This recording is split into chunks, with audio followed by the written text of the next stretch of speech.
Assalamualaikum warahmatullahi wabarakatuh dan selamat sejahtera saya ucapkan terutama kepada ahli panel kita yang sanggup hadir pada hari ini serta hadirin yang berada di studio maupun di rumah sekalian. Saya Nur Adina Atira binti Syahrul Niza sebagai moderator anda pada pagi ini dalam forum kita yang bertajuk Masalah Literasi dalam Kalangan Murid. Baiklah, saya ingin memperkenalkan dua ahli panel kita yang cantik bergaya pada hari ini kerana pepatah mengatakan tak kenal maka tak cinta. Ahli panel kita yang pertama ialah Cikgu Aisyah Najiha binti Abi Razi. Selamat datang Cikgu. Ya, saya. Dan seterusnya Cikgu Fatih Izzati binti Zulkifli. Apa khabar Cikgu? Alhamdulillah baik. Sebelum kita mengetengahkan tajuk forum kita pada hari ini, izinkan saya untuk memberi maksud literasi itu sendiri. Literasi bermaksud kebolehan seseorang untuk membaca dan menulis. Membaca ialah kebolehan seseorang itu untuk menyebut huruf ataupun perkataan, manakala menulis pula ialah perbuatan mencatat kata-kata dengan huruf menggunakan alat tulis serta melahirkan perasaan atau fikiran melalui catatan dengan menggunakan huruf. Jadi, saya ingin membangkitkan isu yang perlu kita menitik beratkan dalam masalah literasi dalam kalangan murid, iaitu murid bukan penutur jati bahasa Melayu. Siapa yang dikatakan murid bukan penutur jati bahasa Melayu itu? Kita semua sedia maklum bahawa Malaysia terdapat pelbagai jenis bangsa iaitu Cina, Melayu dan India. Jadi, murid bukan penutur jati itu ialah murid yang selain daripada bangsa Melayu iaitu murid berbangsa Cina dan berbangsa India. Mengapa saya mengatakan murid itu bukan penutur jati bahasa Melayu? Kerana mereka menggunakan bahasa ibunda mereka sendiri dalam kehidupan seharian. Apabila mereka meluangkan masa di rumah, mereka berinteraksi dengan ahli keluarga mereka sendiri. Kita dapat melihat mereka menggunakan bahasa ibunda mereka sehinggakan masa mereka menggunakan bahasa Melayu itu kurang. Mungkin mereka menggunakan bahasa Melayu itu apabila mereka berada di sekolah bersama dengan rakan-rakan Melayu ataupun guru-guru Melayu sahaja. Hal ini menyebabkan masalah literasi berlaku dalam kalangan murid bukan penutur jati bahasa Melayu. Isu ini amat membimbangkan pelbagai pihak, bukan sahaja kepada guru, malahan kepada ibu bapa sendiri. Sedangkan Kementerian Pendidikan Malaysia KPM juga telah menggariskan bahawa penggunaan bahasa Melayu ini sebagai bahasa pengantar di sekolah serta bahasa Melayu merupakan subjek yang wajib lulus dalam semua peperiksaan awam. Jadi, mahu tak mahu, murid bukan penutur jati bahasa Melayu ini perlu arif dan menguasai bahasa Melayu dengan lebih mendalam. Baiklah, saya akan mengajukan soalan pertama saya kepada panel kita yang pertama, Cikgu Aisyah. Cikgu Aisyah, apakah cabaran cikgu ataupun pelajar itu sendiri jika mereka tidak menguasai bahasa Melayu dengan lebih mendalam? Dipersilakan Cikgu Aisyah. Terima kasih kepada Cik Alina, Cik Moderator atas soalan yang diajukan tadi. Berdasarkan isu yang dinyatakan iaitu isu murid bukan penutur jati bahasa Melayu, apabila kita bercakap tentang murid bukan penutur jati bahasa Melayu ni, kita pasti faham yang bahasa utama yang digunakan oleh murid-murid ini adalah bahasa selain bahasa Melayu seperti bahasa Inggeris, bahasa Cina ataupun bahasa India. Jadi seperti yang Cik Alina kata, murid bukan penutur jati bahasa Melayu adalah murid yang lahir dalam keluarga bukan keluarga Melayu. Jadi banyak cabaran yang telah dan akan dilalui oleh guru ataupun murid itu sendiri.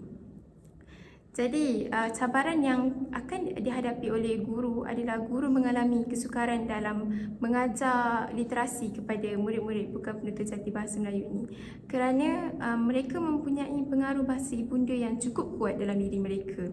Mereka ni sudah biasa dengan penggunaan bahasa ibunda mereka ataupun bahasa lain. Jadi untuk menggunakan bahasa Melayu secara tiba-tiba, mereka mungkin akan rasa kekok ataupun pelik untuk digunakan dalam kehidupan seharian.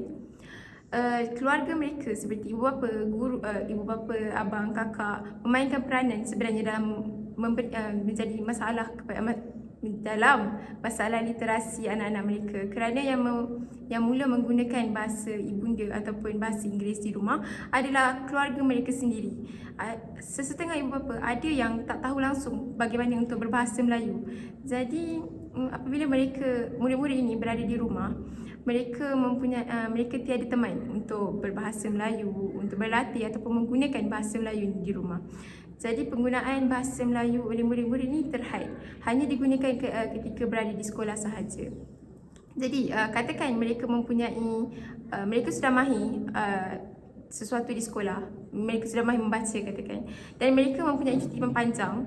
Jadi mereka berada di rumah sahaja dan ibu bapa mereka tidak menggunakan bahasa Melayu itu. Jadi tiada pengukuhan yang dilakukan dalam bahasa ini. Apabila tiada pengukuhan yang dilakukan, maka murid-murid ini akan lupa dan benda yang sama akan berulang. Murid-murid ini perlu mula semula daripada bawah kerana tidak ditekankan penggunaan bahasa Melayu ini di rumah. Dan cabaran yang kedua adalah cabaran kepada murid itu sendiri. Apabila murid tidak menguasai, murid bukan penutur jati bahasa Melayu, murid ini tidak akan menguasai asas dalam bahasa Melayu. Jadi apabila murid ini tidak mempunyai asas dalam bahasa Melayu ini, ia akan menjadi satu cabaran kepada murid itu ataupun guru sendiri, kerana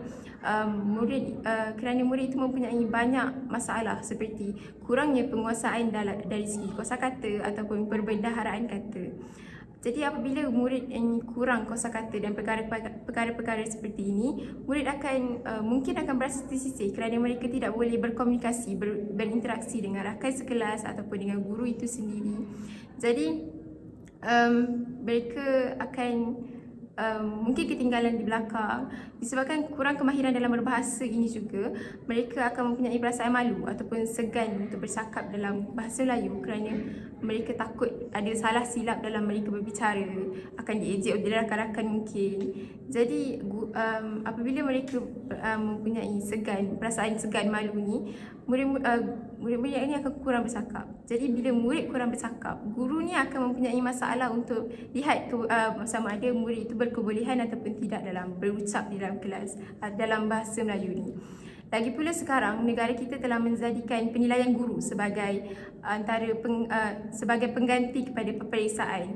Jadi apabila perkara seperti ini berlaku, tiada interaksi antara guru dengan murid, maka ia akan menjadikan guru tidak mengetahui sama ada murid ini berkemahiran ataupun tidak, berkebolehan ataupun tidak dalam bercakap dalam bahasa Melayu. Jadi itu sahaja saya rasa daripada saya. Saya serahkan kembali kepada Encik Adlina. Terima kasih Cikgu Aisyah dengan penerangan yang sangat jelas itu tadi. Saya mahu ingin mengupaslah apakah cabaran yang Cikgu Aisyah cakap sebentar tadi. Cabaran yang sebagai cikgu pun mempunyai cabaran untuk melihat kebolehan seorang pelajar itu memboleh membaca dan menulis ataupun tidak. Untuk guru itu untuk meletakkan mereka ini setaraf di dalam kelas, dan juga kepada murid itu sendiri, apabila mereka tidak mampu menguasai kemahiran literasi, sudah tentu mereka tidak mampu untuk menjawab peperiksaan kerana peperiksaan menggunakan kemahiran membaca dan juga menulis. Okey, saya baru saja mendapat soalan daripada warganet kita yang berada di rumah. Daripada Cikgu Aida yang berada di Selangor, beliau mengatakan, Cikgu, saya cikgu bahasa Melayu murid tahun 1. Sejak pandemik COVID-19 ini, saya mendapati murid tahun 1 saya kurang menguasai kemahiran literasi. Jadi, apakah usaha yang saya boleh lakukan untuk meletakkan mereka ini selaras dengan murid-murid yang lain?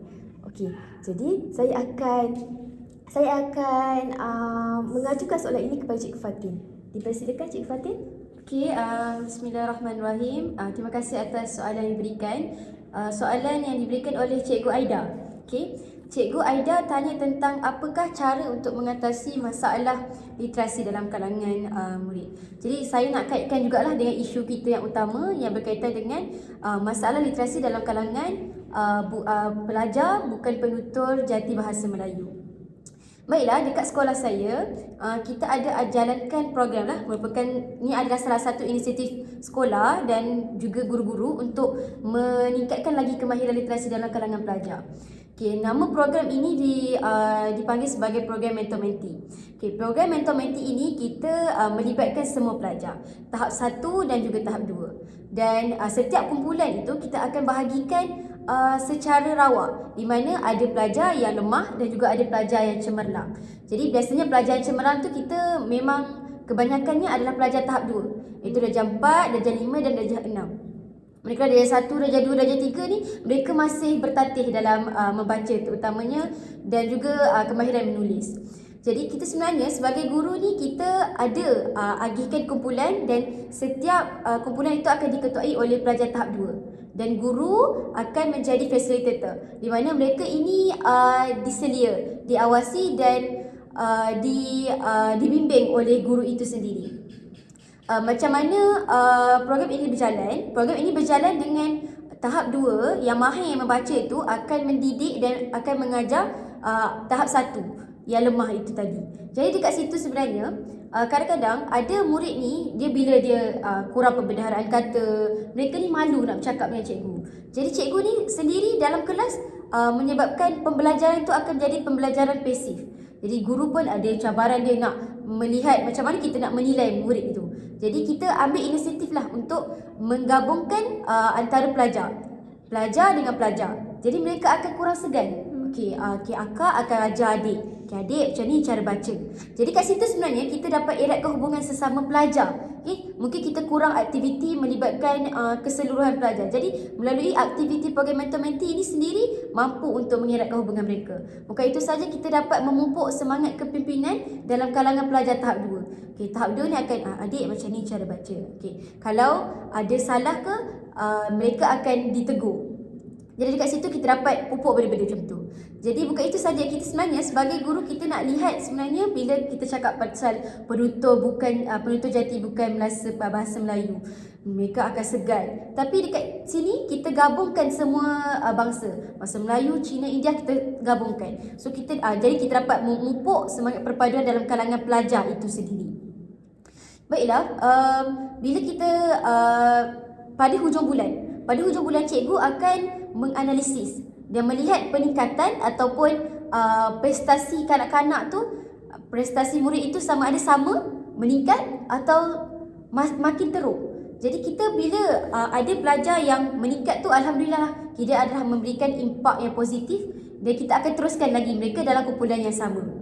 Manakala bagi kanak-kanak dan juga murid-murid yang masih lemah, iaitu mereka masih ada masalah baca, daripada intonasi, daripada sebutan yang betul. Jadi kita sebagai guru, kita menganalisis dan kita ambil nama-nama mereka itu dan kita kelaskan mereka dalam satu kumpulan yang lain. Hal ini adalah untuk kita memastikan mereka ini dapat latihan yang berlainan. Maksudnya kita akan lebih tertumpu kepada mereka. Okay, guru yang akan membimbing dan mengajar satu persatu. Kita akan letakkan mereka ni dalam kelas pemulihan lah. Kelas pemulihan ni adalah kita nak menekankan lagi tentang cara membaca, cara intonasi yang betul. Kadang-kadang ada murid yang masih lagi suka untuk membaca macam contohnya bahasa, contohnya kita baca macam oren tapi dia cakap oyen. Jadi masih pelat. Jadi kita sebagai guru, kita buat kelas pemulihan ni adalah untuk memberikan penekanan kepada mereka. Jadi bila ada kelas pemulihan ni, kita dapat memastikan mereka ini dapat setaraf dengan yang lain. Maksudnya mereka mahir sama-sama dalam satu sekolah tu, kita dapat meningkatkan lagi kemahiran baca. Jadi itu saja cadangan saya dan saya mengharapkan yang guru-guru di luar sana boleh menggunakan program yang telah dijalankan oleh pihak sekolah saya untuk sama-sama kita mengatasi masalah literasi dalam kalangan pelajar di sekolah kita. Saya serahkan semula kepada Cik Moderator. Terima kasih Cikgu Fatin. Itulah antara serba sedikit usaha yang dilakukan oleh Cikgu Fatin di sekolahnya itu tadi. Betul lah, orang kata kadang-kadang murid ini dengan kawan-kawannya sendiri barulah dapat ilmu tu daripada dengan cikgu. Mungkin mereka segan mungkin dengan cikgu dan lebih selesa. Usaha-usaha yang Cikgu Fatin cakap tadi tu bermaksud